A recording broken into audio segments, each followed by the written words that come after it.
Assalamualaikum warahmatullahi wabarakatuh. Kita lanjutkan pembahasan materi pertemuan 3, bagian yang ketiga. Pada mata kuliah makroekonomika untuk program studi manajemen kelas 3A, 3B, dan 3U. Pada Fakultas Ekonomi dan Bisnis Universitas Muhammadiyah Profesor Dr. Hamka. Kali ini kita akan membahas tentang pertumbuhan output, pengangguran, dan inflasi. Bagian ketiga kita khususkan akan membahas tentang inflasi. Jadi pada pertemuan terdahulu kita sudah bahas pertumbuhan output pada bagian 1, soal pengangguran pada bagian 2, dan sekarang kita akan bahas tentang inflasi. Inflasi dipahami sebagai suatu kenaikan tingkat harga secara keseluruhan. Inflasi lawannya suatu penurunan tingkat harga. Meski dalam siklus itu bisa inflasi dan deflasi itu bergantian terjadi, tapi kayaknya sih lebih banyak inflasi yang terjadi daripada deflasi. Inflasi berkelanjutan adalah suatu peningkatan harga secara keseluruhan yang berlangsung selama periode waktu yang signifikan. Inflasi dan siklus bisnis. Kalau kita lihat bagaimana terjadinya inflasi pada tiga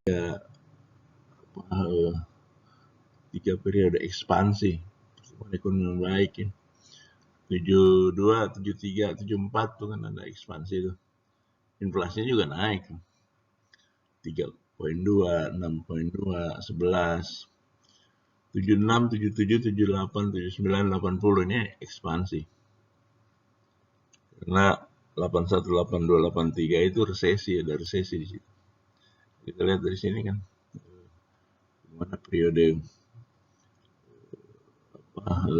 terjadi selama ekspansi ya.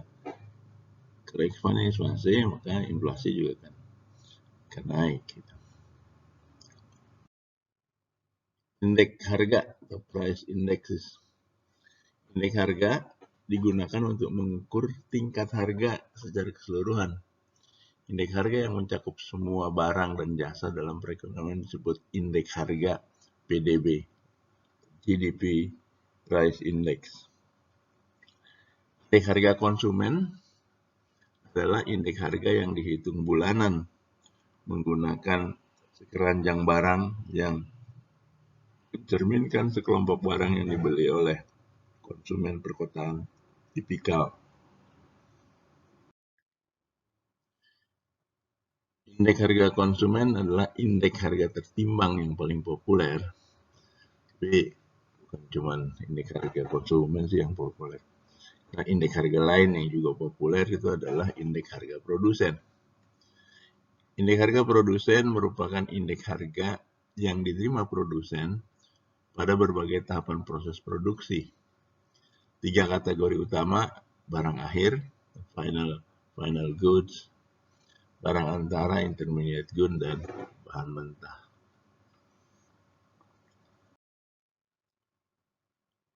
Ini data tentang indeks harga konsumen dari tahun 50 sampai tahun 99. Kalau kita lihat dari kenaikannya itu yang negatif itu cuma satu itu terjadi di tahun 55 itu minus 0,4. Yang lain kan positif semua. Jadi harga cenderung naik, jarang harga turun. Jadi kalau kita lihat dari tahun 1950 misalnya, pada waktu itu kan CPI-nya kan 24,1. Tahun 99 itu jadi 166,6. Memang terus naik. Sekali lagi hanya turun ketika terjadi di tahun 55. Percentage change in CPI. Biaya inflasi. Inflasi itu mengandung biaya. Pendapatan meningkat selama inflasi. Jika kebanyakan harga cenderung meningkat bersama-sama. Inflasi merubah distribusi pendapatan. Mereka yang berpendapatan tetap cenderung paling menderita karena inflasi. Manfaat bagi banyak pensiunan, termasuk Social Security, sepenuhnya terindeks di inflasi. Jika harga naik, manfaat pensiun juga naik. Si miskin tidak beruntung. Manfaat kesejahteraan tidak terindeks inflasi. Jadi tergantung apakah pendapatannya terindeks di inflasi atau tidak. Kalau tidak, ya jadi inflasi tidak menerima pendapatan, ya, yang tidak ada menerima kenaikan pendapatan. Anticipated inflation adalah suatu inflasi yang terjadi secara mengejutkan, dan ini bisa membuat penderitaan, terutama bagi kreditor. Inflasi yang lebih tinggi dari manfaat yang diharapkan,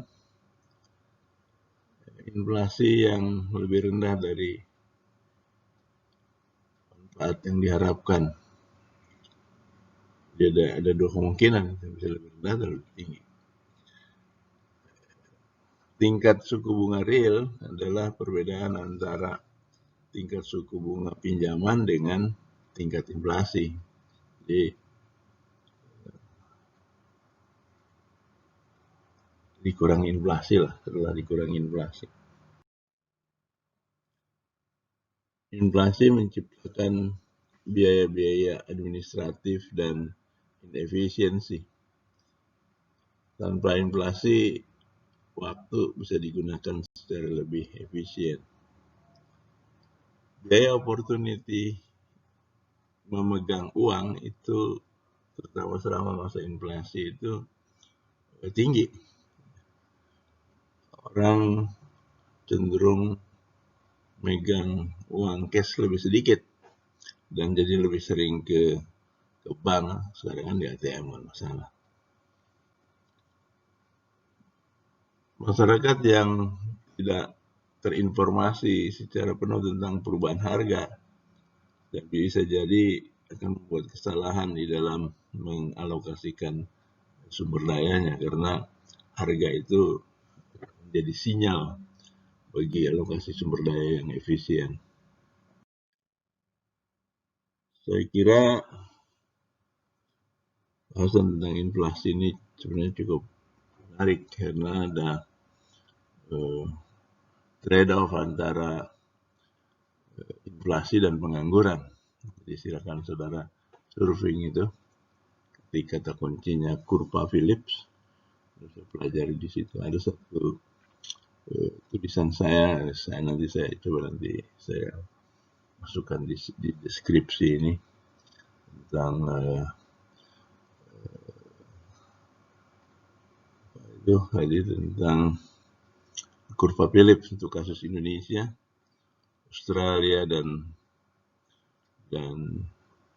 China. Nah, ini tugas 3 ini saya kasih waktu agak panjang buat saudara-saudara karena ini memerlukan surfing untuk kasus-kasus Indonesia. Karena tadi saya buku referensinya dari Amerika, contoh-contohnya Amerika. Jadi ini saya minta saudara cari kasus-kasus Indonesia yang surfing ke data BPS. Pertama, definisikan apa yang dimaksud dengan pertumbuhan output. Jelaskan faktor yang mendorong pertumbuhan output. Untuk kasus Indonesia, beri contoh dengan data. 2. Definisikan apa yang dimaksud dengan pengangguran. Jelaskan berbagai tipe atau macam pengangguran. Cari data Indonesia tentang angka pengangguran. Yang ketiga, definisikan apa yang dimaksud dengan inflasi. Jelaskan macam-macam definisi inflasi. dari data tentang inflasi di Indonesia. Dan yang terakhir, silakan saudara atau nanti paper yang pernah saya buat itu tentang inflasi dan pengangguran, kurva Phillips, kasus Indonesia. Apakah terdapat hubungan khusus antara inflasi dan pengangguran? Bagaimana hubungan ini tercermin dalam perekonomian Indonesia? Itu clue-nya, itu Phillips Curve. Saudara bisa telah itu. Baik, saya kira demikian dari pertemuan kita untuk pertemuan ketiga, di mana kita sudah membahas tentang pertumbuhan output, pengangguran sebagai salah satu akibat terjadinya resesi, dan juga kita bahas tentang inflasi. Jika saudara masih ada hal-hal yang perlu ditanyakan, silahkan tulis di komen atau Anda bisa tulis di forum diskusi. Silahkan dieksplor lebih lanjut tentang OLU, Online Learning UHAMKA. Di situ banyak fasilitas yang tersedia. Jika waktunya mendesak atau waktunya terbatas, mungkin akan lebih cepat kalau kita gunakan WA Group untuk komunikasi. Demikian, terima kasih. Assalamualaikum warahmatullahi wabarakatuh.